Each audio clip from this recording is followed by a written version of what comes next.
This is the Convene podcast. Happy New Year to all our listeners and welcome to another episode of the Convene Talk. My name is Magdalena Tanasova, Digital Media Editor at Convene.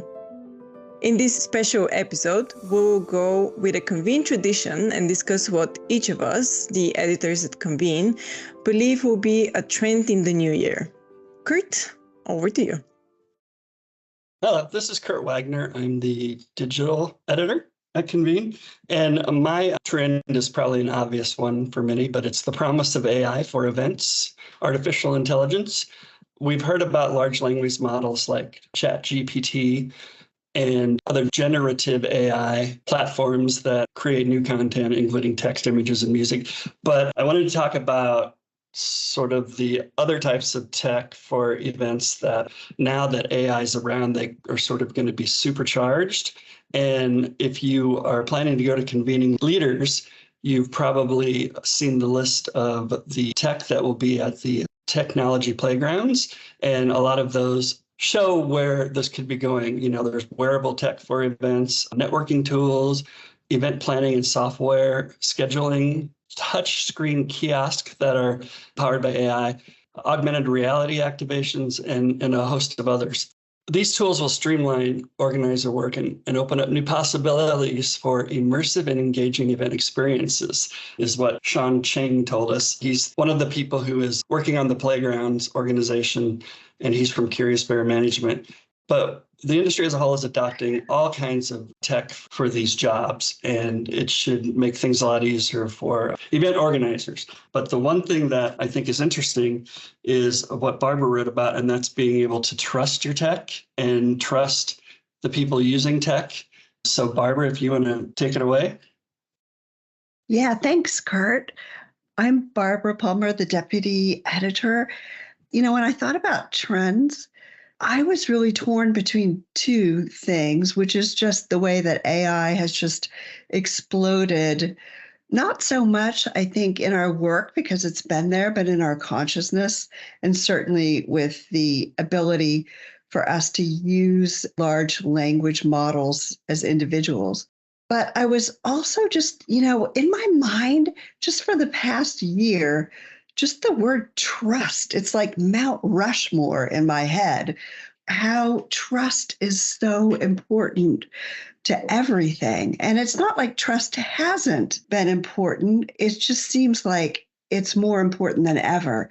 And I was thinking about a conversation I had with Chuck Elias, and I talked with him for our forecast report. And Chuck is a co-founder of 42 Chat, which has been doing chatbots for years. And he was talking about how now conversational AI has made it so it's like you're texting your best friend. Like you can ask it questions all along and get answers.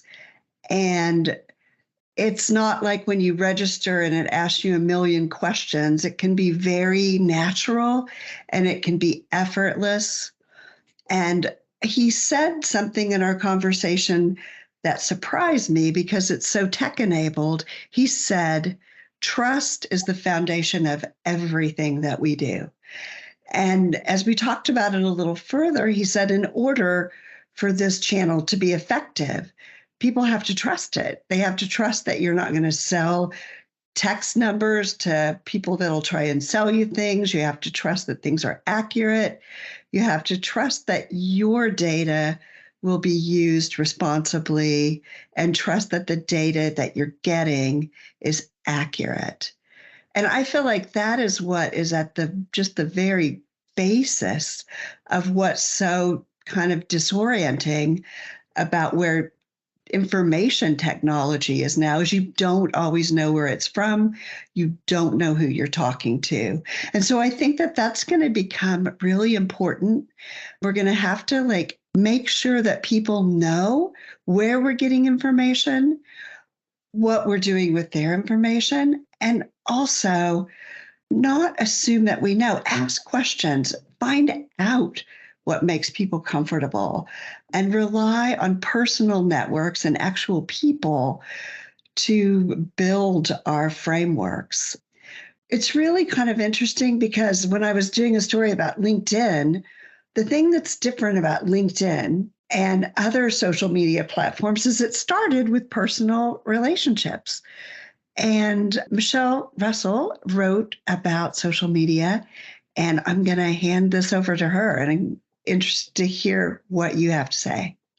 Thanks, Barbara. I'm Michelle Russell, editor-in-chief, and I was inspired to write about social media as a trend I'm keeping my eye on, not because I am big on social media, because I am probably one of the least active social media users you'll come across, which I think has been to my detriment, certainly professionally, but I was definitely interested in LinkedIn and taking a look at like the changing landscape of social media. So Barbara's story was about how LinkedIn has become much more popular. We know that Twitter use has fallen by 13% since Elon Musk bought the company in late 2022.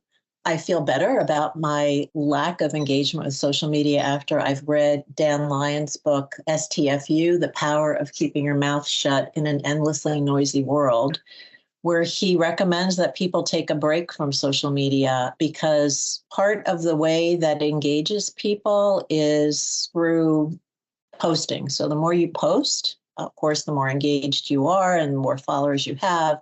But it also, I guess, spurs engagement if you're angry on social media. So there are a lot of angry posts on social media. People are not listening to each other, but they feel like they need to get their opinion out there. And oftentimes they're angry about something and they want to vent. I think one of the things that I'm going to be looking at is how the landscape is going to shift. AI obviously is, I think, a part of everything that's going to change next year. But when Maggie spoke with Stephen Rose from Siemens in our podcast when she was at Convening EMEA in Copenhagen, he talked about how AI is going to definitely disrupt social media. And he said, if you can create content via AI, and I'm sure we're only a short time away from a plugin on LinkedIn that will help you to also comment and like certain articles, then it's just a system that revolves itself all the time. So I think that speaks to what Barbara was saying about how LinkedIn started through personal relationships. But now, if there is a sort of plugin where it's automatic, that personality is going to go away. And then he said it'll shift from being such a popular platform and the popularity will go to maybe TikTok and Instagram, because at least there's a personality behind those social media platforms. But to circle back to anger, I think that really ties into Casey's trends, which is about the fact that we live in a much more contentious environment and what that means for event planners. Thanks, Michelle. This is Casey Gale, managing editor. When I thought about a trend for this year, I immediately thought of security. Convene covered this issue in our September-October 2023 cover story because it's just such a prominent issue right now. As Michelle said, our algorithms on social media really depend on us feeling strong emotions, including anger, and really take advantage of that. And I think that's really stoked the flames of division politically, socially, and it's resulted in physically dangerous behavior in all different settings. We saw that the International Air Transport Association saw a nearly 50% increase in unruly airline passenger incidents between 2021 and 2022. And just if you read the headlines, you see celebrities getting random objects thrown at their face all the time, musicians and actors on stage. It's just this bizarre phenomenon of people acting out physically much more than they used to pre-pandemic. And of course, this carries over to business events as well, whether it's protesters who disrupt an event or people just acting unruly and unprofessional. And I think that really needs to be addressed both from the planner side and the venue side, working together to strike a balance between ensuring people's safety while also having some sort of presence that won't feel overbearing or frightening. I think that could be solved with the use of technology. They're coming up with better ways for weapon detection as well as facial recognition.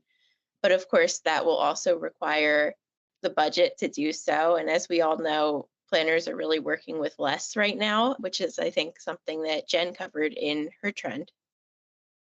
Yes, thanks, Casey. So this is Jen Dienst, senior editor. My trend, probably to most event professionals listening, will think this isn't a trend. This isn't new. We've been doing this. But mine is doing more with less. And where I kind of came up with this is just by kind of looking at recent research and surveys, including our own, in our annual industry forecast, which was published in our November 2023 issue. Low budgets ranked as one of survey takers' biggest challenges. So specifically, insufficient budgets and financial resources while expenses continue to rise. That's been their challenge.